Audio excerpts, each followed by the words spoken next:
Olá, queridos amigos do GPEC, Grêmio Espírita, Perseverança e Caridade. Eu sou Michele, sou trabalhadora dessa instituição, atuo no setor de atendimento fraterno, no setor doutrinário e também faço parte do grupo de estudos Allan Kardec. Estamos hoje aqui dando continuidade ao nosso estudo do Evangelho, mas antes de iniciarmos os estudos dessa tarde, vamos fazer uma oração.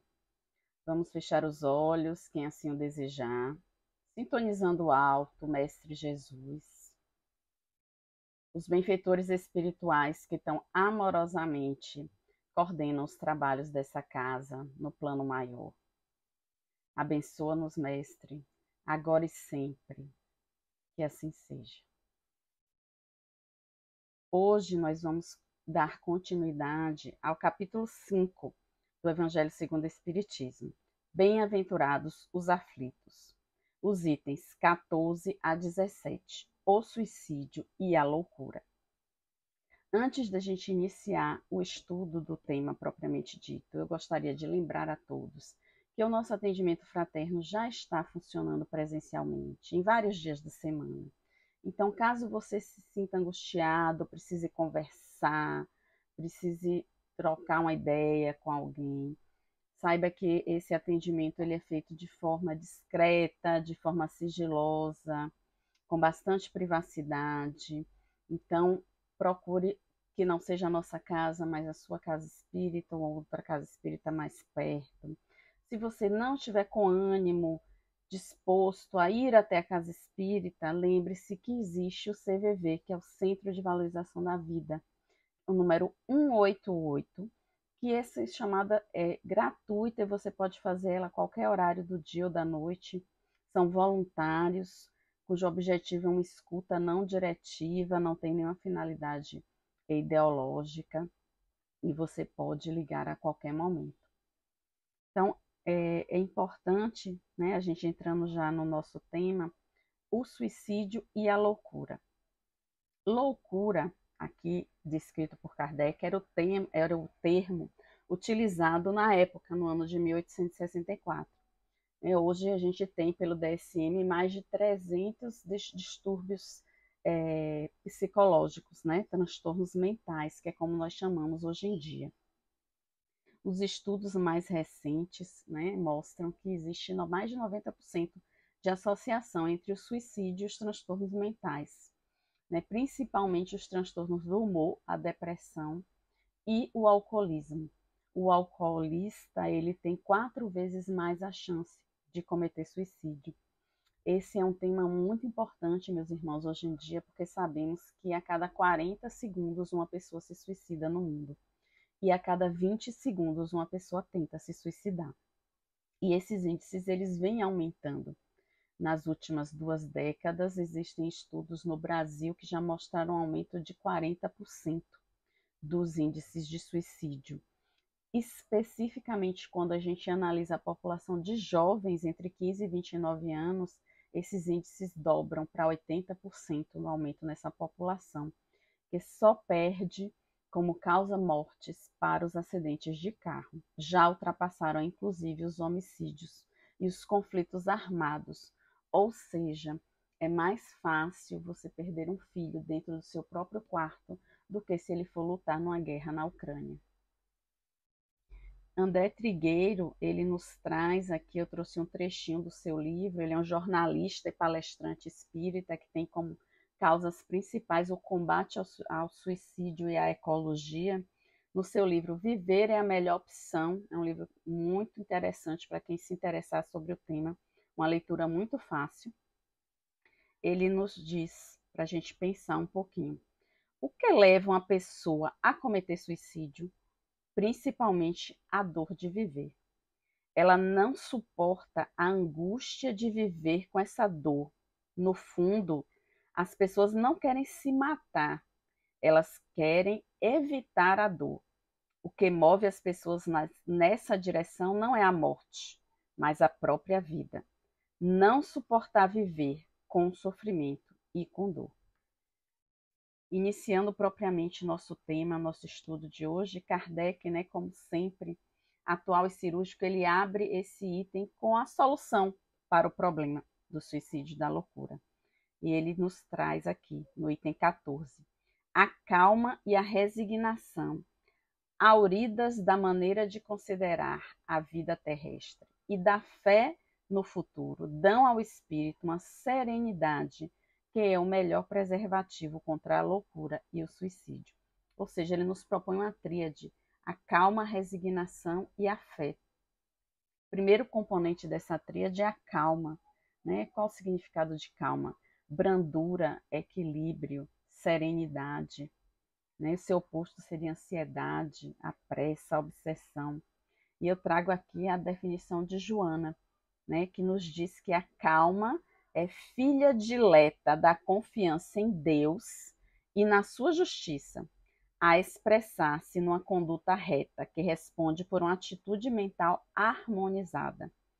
Ainda nesse mesmo texto, ela complementa: a irritação, alma gêmea da instabilidade emocional, é responsável por danos ainda não avaliados na conduta moral e emocional da criatura.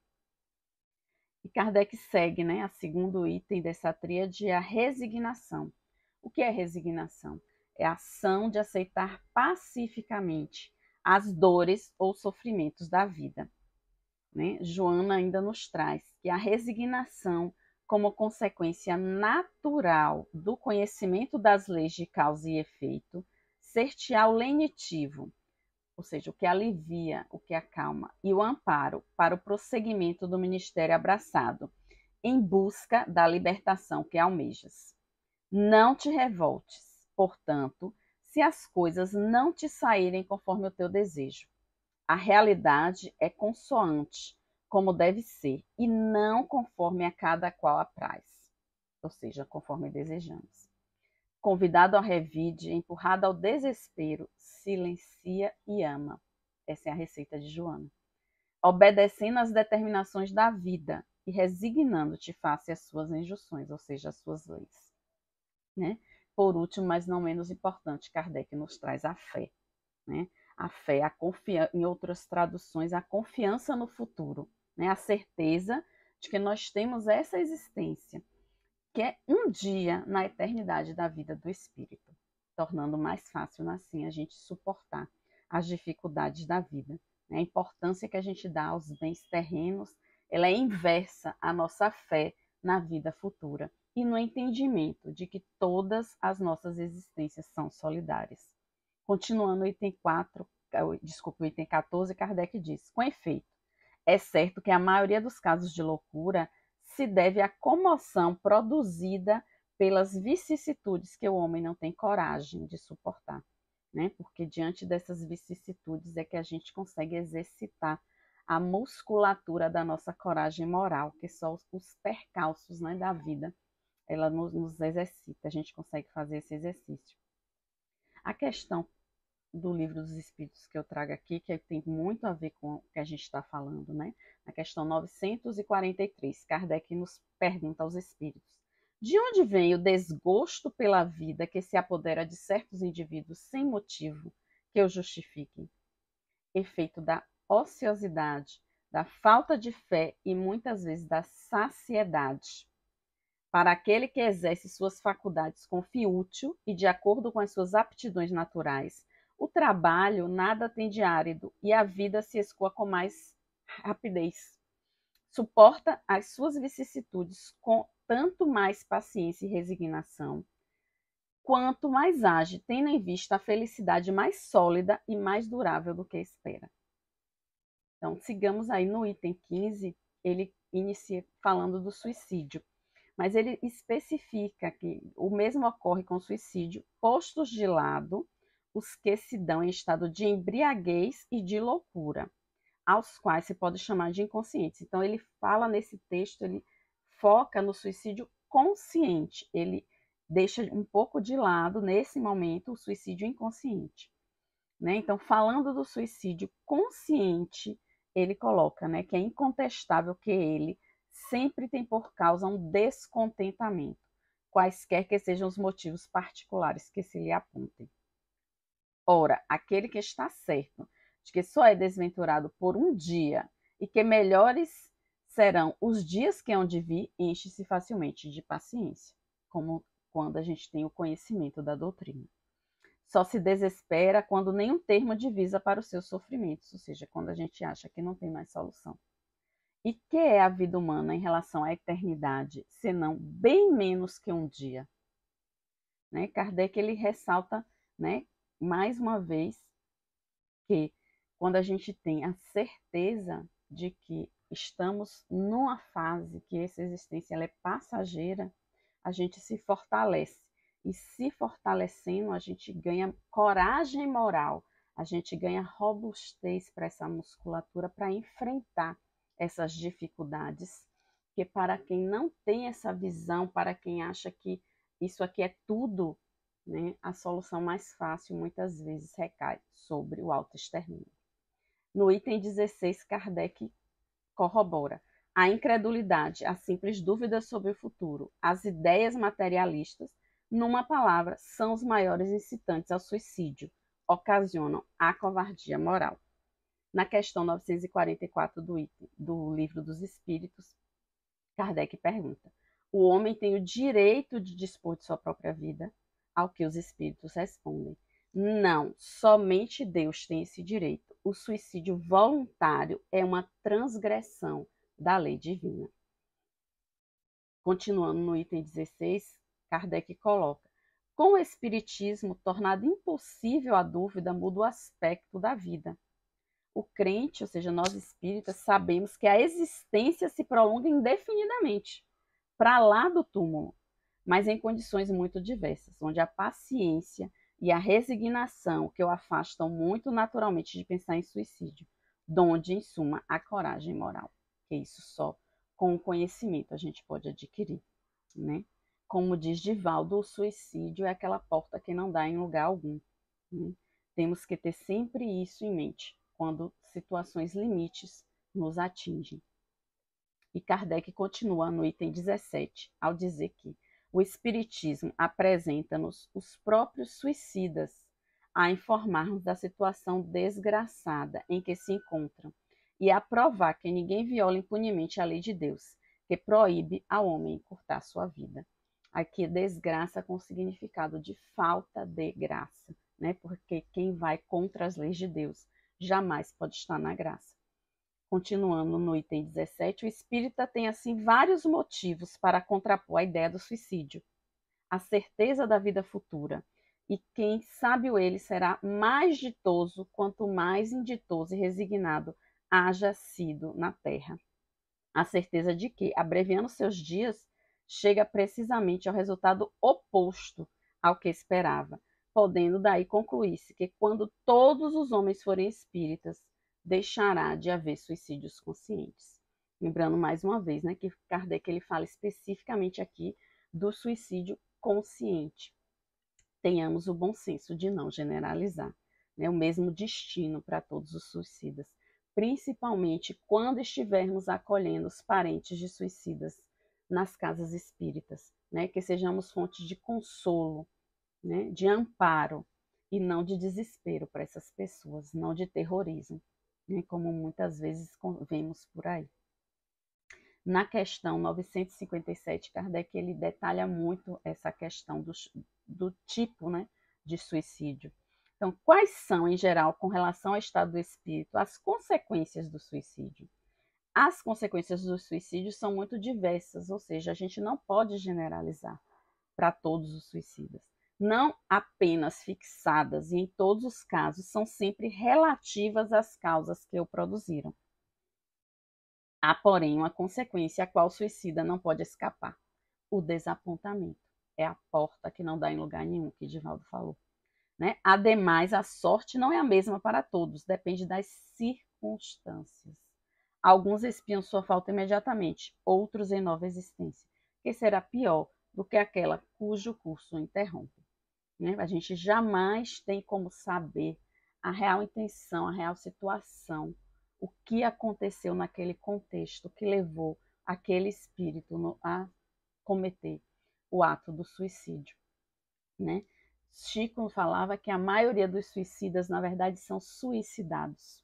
Quem somos nós, né, para julgar? não temos, a gente não tem como saber, a gente não, toda a história ela tem um e o outro lado. Então a gente não tem como saber qual lado daquela história, né?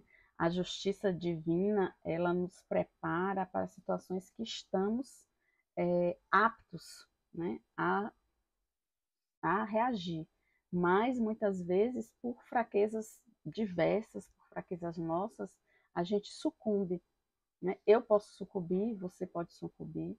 Por quê? Porque somos seres falíveis. Então não cabe a nós apontar nem julgar, né, o ato cometido por outra pessoa. Sabemos, inclusive, né, que na nossa doutrina é importante a gente ressaltar, porque muitas vezes as pessoas que não têm tanto esclarecimento cometem suicídio no afã de encontrar aqueles entes queridos, né, aquelas pessoas que se foram. E nós sabemos que isso não é possível, porque quando nós desencarnamos numa situação como essa, nós passamos a estar num nível mental e no nível emocional, espiritual, muito distinto daqueles que partiram antes de nós. E, na verdade, com essa atitude, nós só nos distanciamos ainda mais deles. Então, é importante que tenhamos sempre isso em mente. O suicídio tampouco é uma porta para que nós nos reencontremos mais brevemente com nossos entes queridos. E eu gostaria de encerrar aqui, porque já estamos no limite do nosso tempo, com um texto de Emmanuel, né, Psicografia de Chico Xavier. Tudo passa, todas as coisas na terra passam. Os dias de dificuldade passarão. Passarão também os dias de amargura e solidão. As dores e as lágrimas passarão. As frustrações que nos fazem chorar um dia passarão. A saudade do ser querido que está longe passará. Os dias de tristeza, dias de felicidade, são lições necessárias que na terra passam, deixando no espírito imortal as experiências acumuladas. E guardemos a certeza, pelas próprias dificuldades já superadas, que não há mal que dure para sempre. Assim, façamos a nossa parte o melhor que pudermos, sem esmorecimento, e confiemos em Deus, aproveitando cada segundo, cada minuto, que por certo também passará. Tudo passa, exceto Deus. Deus é o suficiente. Pelo Espírito Emmanuel, Psicografia de Chico Xavier. Vamos encerrar agora nosso momento com a oração final.